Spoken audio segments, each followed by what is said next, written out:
What my son's future father-in-law didn't know.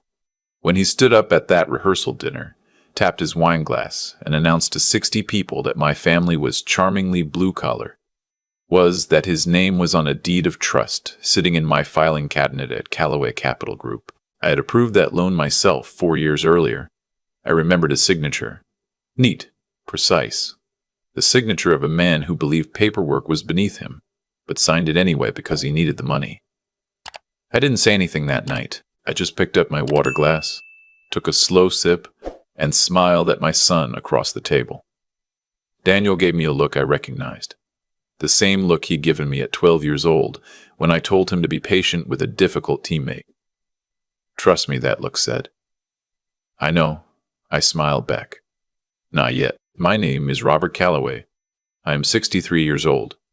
I was born in a 2-bedroom house in Knoxville, Tennessee, the second of 4 children. My father repaired appliances for a living.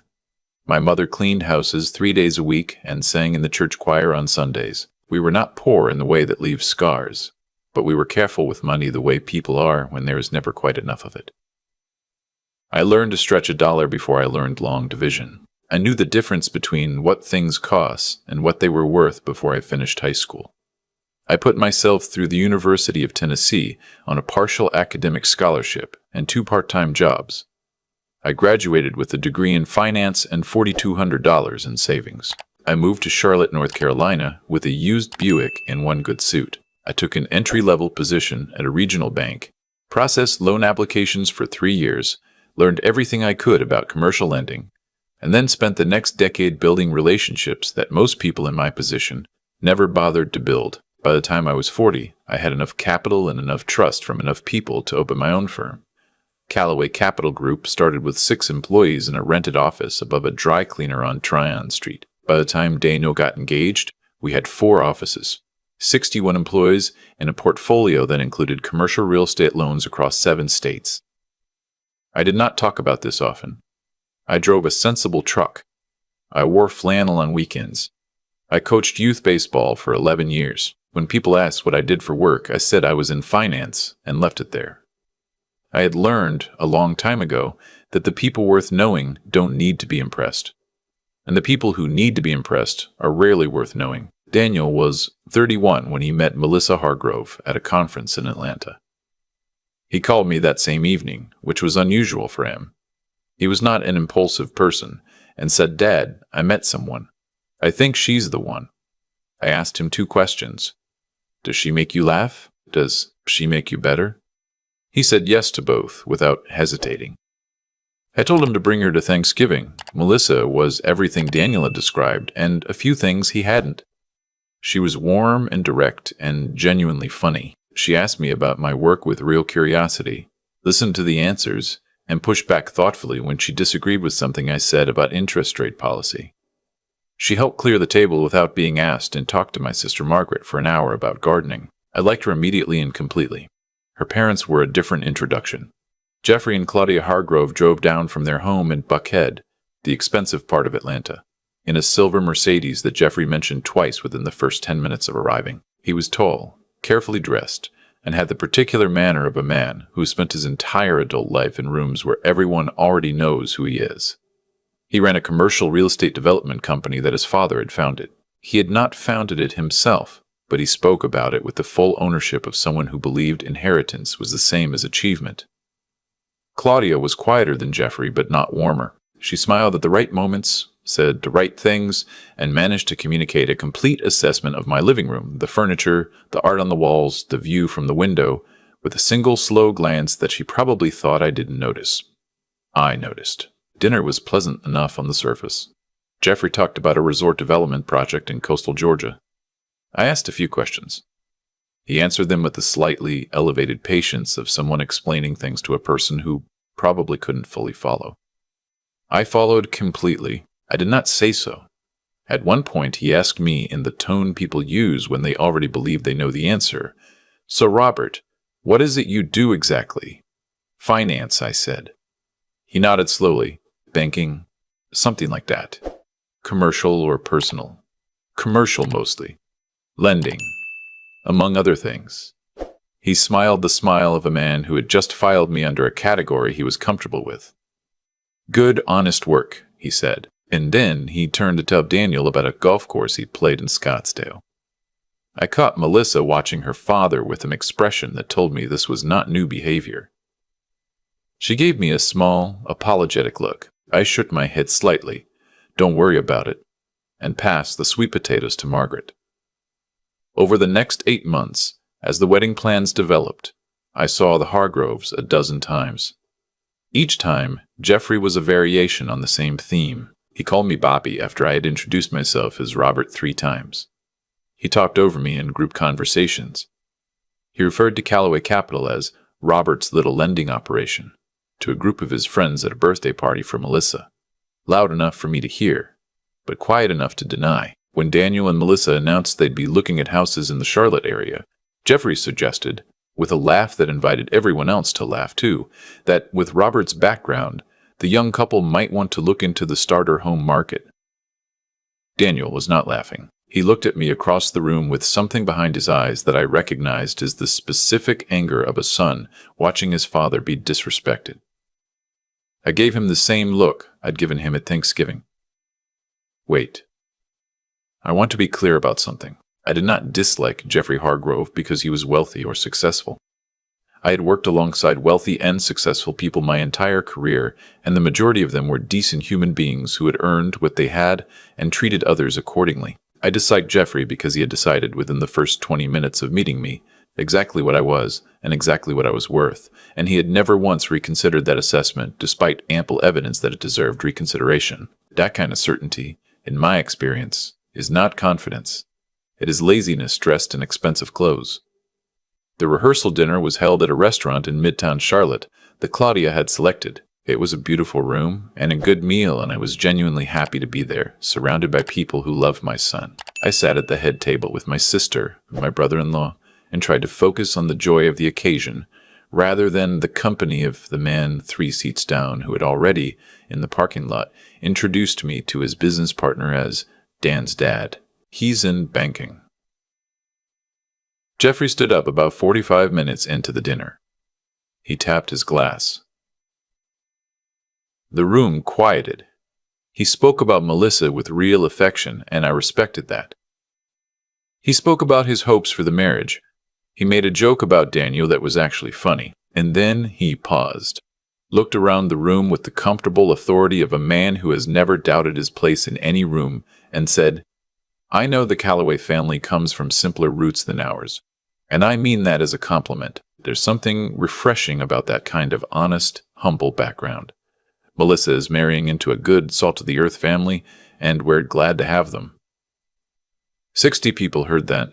Some of them laughed politely. Some of them looked at their plates. Daniel's jaw tightened. Melissa's eyes went briefly to me with an expression I had never seen on her face before, something that looked very much like shame about a person she loved. I picked up my water glass. I took a slow sip. I set it down, and I thought about a loan file in my 4th-floor office, with the name Hargrove Development Partners, LLC, on the cover page. The loan had come to me 4 years earlier through a referral from a commercial broker I had worked with for years. Jeffrey Hargrove's company had over-leveraged on 3 development projects simultaneously and needed bridge financing to cover a cash flow gap while he waited on pre-sale commitments for a mixed-use project in Savannah. The amount was significant. The collateral included the Buckhead property, the house, the cars, the life Jeffrey Hargrove presented to the world as proof of who he was. I had approved the loan because the fundamentals supported it and because my job is to make sound financial decisions, not personal ones. I had not thought about Jeffrey Hargrove the man when I reviewed the file.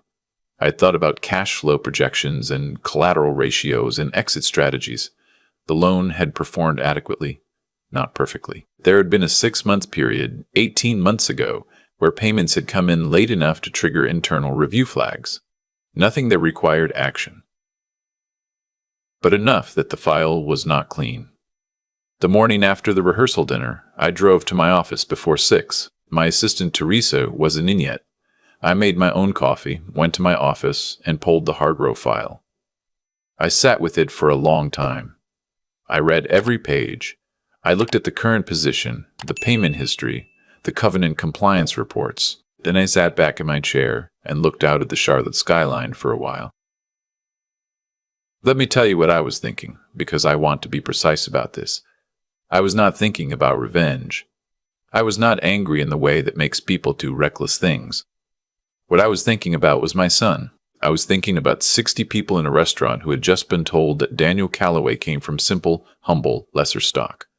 I was thinking about Melissa's face. I was thinking about what it means to be a father, and whether I had done my son any favors by spending his entire childhood teaching him patience and restraint, while the world kept confusing those qualities for weakness. I was thinking that Jeffrey Hargrove had had 63 years on this earth to learn that the value of a person has nothing to do with where they came from or what category they fit into, and that he had declined every opportunity to learn it, and that perhaps it was time for a different kind of lesson.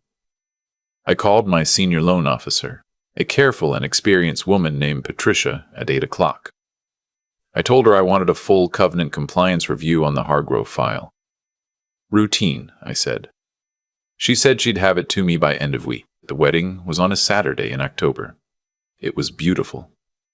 The weather was perfect. Melissa was radiant.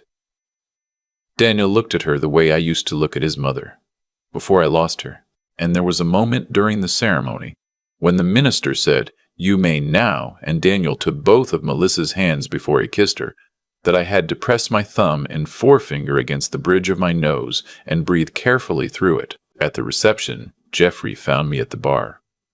He was in a generous mood, the way men are when the event they have paid for has gone well, and they want credit for it. He put his hand on my shoulder and said, "Well, Bobby, we did it. The kids are married. I suppose that makes us family now." "It does," I said. "I hope you know," he said, in the tone of a man extending a kindness downward, "that if Daniel and Melissa ever need anything at all, the Hargroves are there. We have resources. We have connections. I want them to know that door is always open." "That's generous," I said. I looked at him steadily. "I hope they'll feel the same way about the Calloways."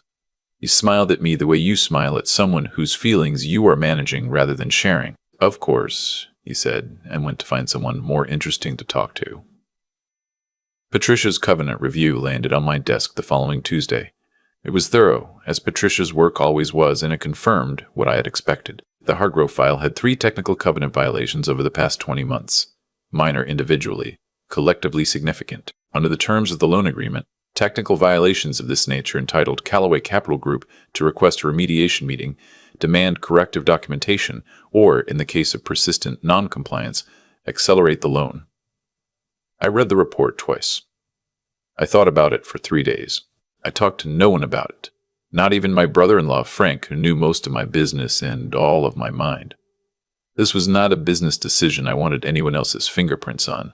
On the 4th day, I had Teresa send a formal notice to Hargrove Development Partners, LLC, via certified mail and electronic delivery to the address on file, advising that Callaway Capital Group had identified technical covenant violations and was requesting a remediation meeting within 30 days. Standard language.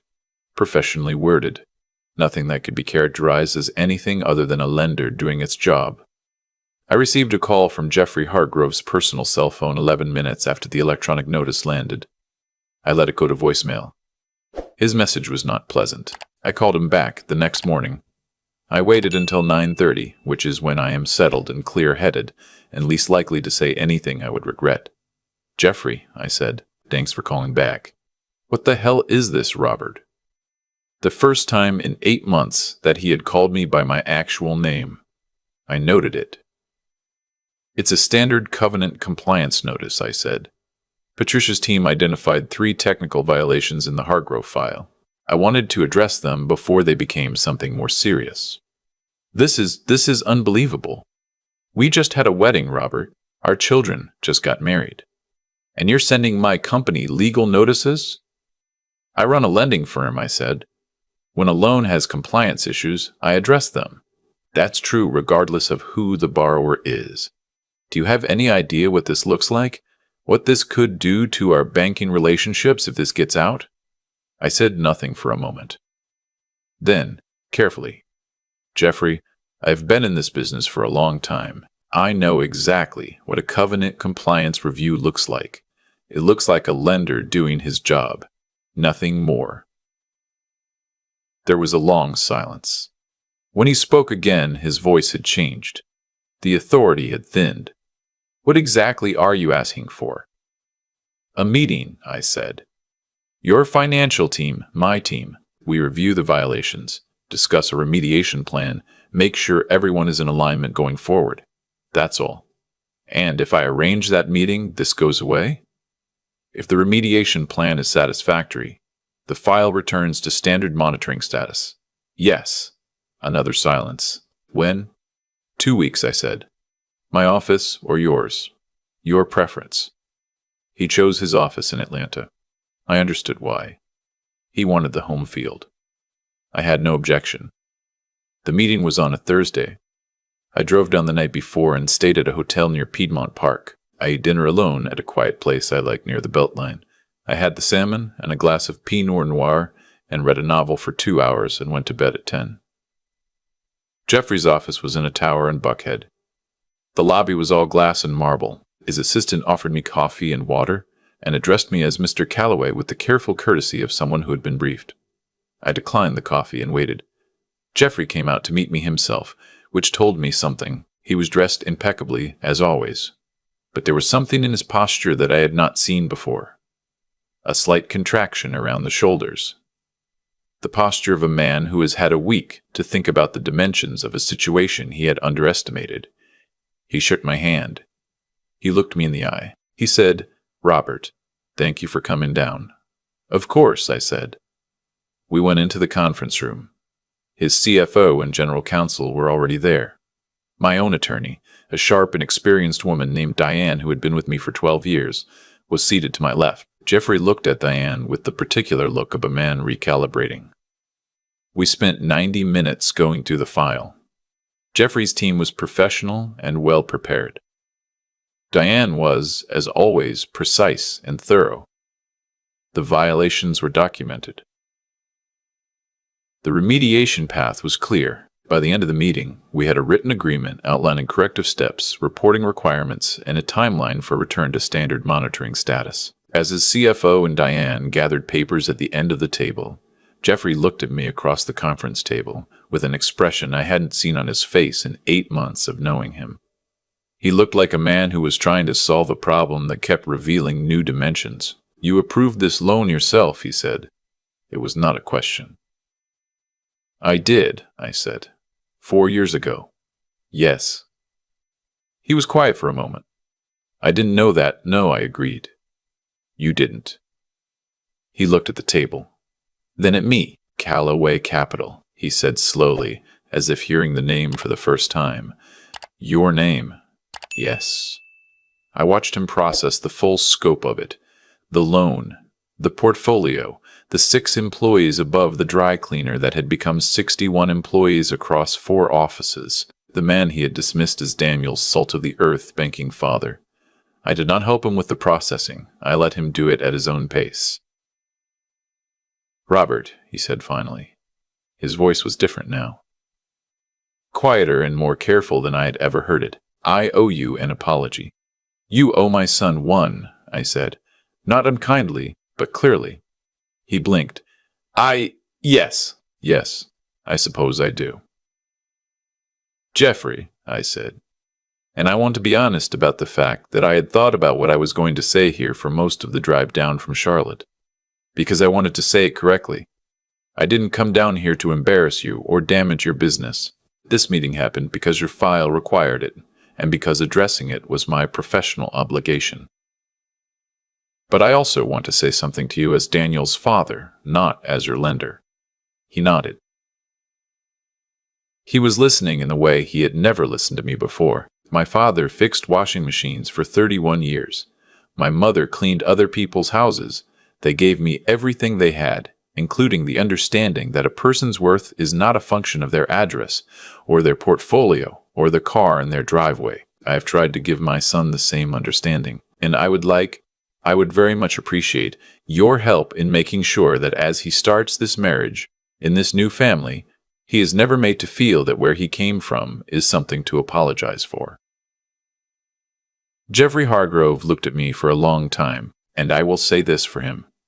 Because I believe in giving credit where it is earned, regardless of the source, he did not look defensive. He did not look like a man composing his rebuttal. He looked like a man receiving something he had not been expecting and didn't quite know what to do with. "You're right," he said.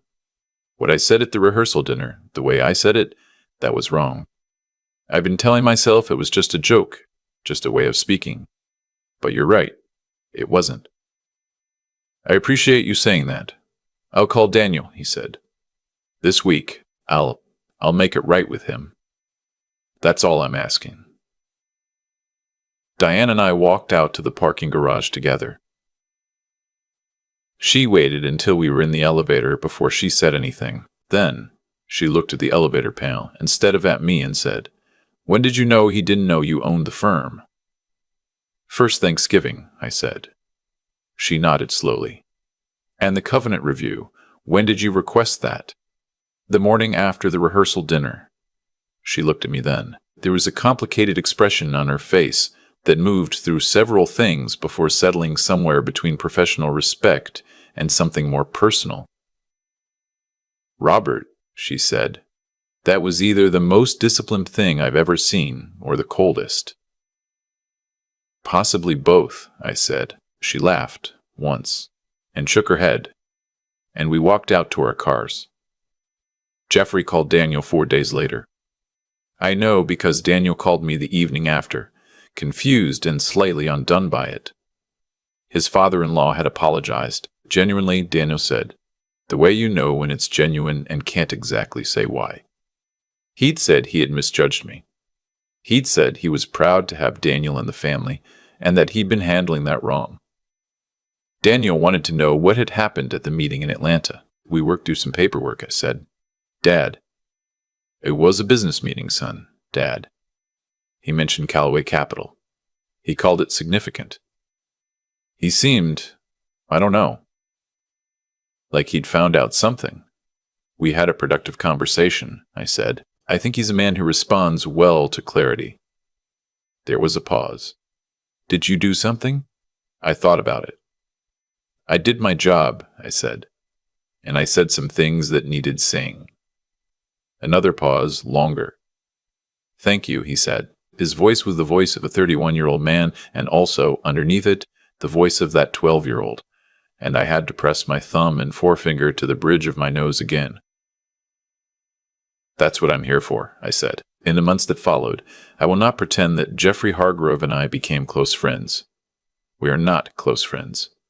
We are men who share a table at holidays and treat each other with the consideration due to people connected by people we love. He stopped calling me Bobby. He stopped making comments about humble backgrounds. When his investment group was doing preliminary work on a mixed-use project in South Carolina, and his CFO mentioned needing bridge financing, Jeffrey called me directly, professionally, carefully, and asked if it was something Callaway Capital would consider. I told him I'd have Patricia pull the numbers and get back to him within the week. He said, "Thank you, Robert. I appreciate that." I said, "Of course, that's what we do." Daniel and Melissa bought a house in a neighborhood east of Charlotte. A good house. A real house. The kind you grow a family in. The day they moved in, I helped carry furniture from 9 in the morning until 3 in the afternoon. Jeffrey was there too. We worked alongside each other for most of the day, without much conversation, the way men sometimes do when they've already said the things that needed saying, and the remaining business is just boxes and goodwill, and the simple shared labor of building something that will last. At one point, late in the afternoon, we were standing in the front yard taking a break. Jeffrey was looking at the house with an expression I recognized. Pride at something he hadn't built, but belonged to him anyway, in the way children and grandchildren will one day belong to you. He said, without turning, "You built your firm from nothing." "From not much," I said. "That's the same thing," he said. I didn't answer.